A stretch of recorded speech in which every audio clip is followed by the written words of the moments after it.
Congo में ईंधन ले जाने वाली कश्ती में आग लगने से हलाकतें 145 हो गईं। हादसे में दर्जनों अफराद ताहाल लापता हैं।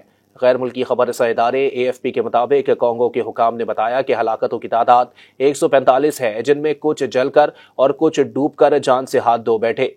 कश्ती को हादसा इक्वाटोर सूबे के दारुल हुकूमत मुबनदाका के करीब मंगल को पेश आया, जो दरियाए रोकी और दरियाए कॉन्गो के संगम पर वाक़ है। हादसे का शिकार लकड़ी की कश्ती पर सैकड़ों मुसाफिर सवार थे। बुध को 131 लाशें मिली थीं। जुमेरात और जुम्मे को मजीद 12 लाशें निकाली गईं। हुकाम के मुताबिक कश्ती में खाना पकाने के दौरान आग भड़क उठी थी।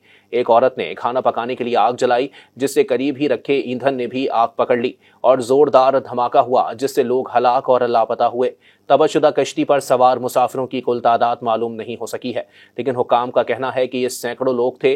बाज़ अफराद को बचा लिया गया है और वो अस्पतालों में ज़ेर इलाज हैं। तहम दर्जनों अफराद अभी लापता हैं। वस्ती अफ्रीका के मुल्क कॉन्गो में सड़कों की कमी है, जिसके बाइस अवाम मुल्क में मौजूद झीलों, दरिया और उसके मुआविन दरियाओं में कश्तियों और लांचों से सफ़र करते हैं। इसलिए कॉन्गो में कश्ती के हादसात भी अक्सर होते रहते हैं। इससे कबल अक्टूबर 2023 में दरियाए कॉन्गो में कश्ती डूबने से 47 अफराद हलाक हो गए थे।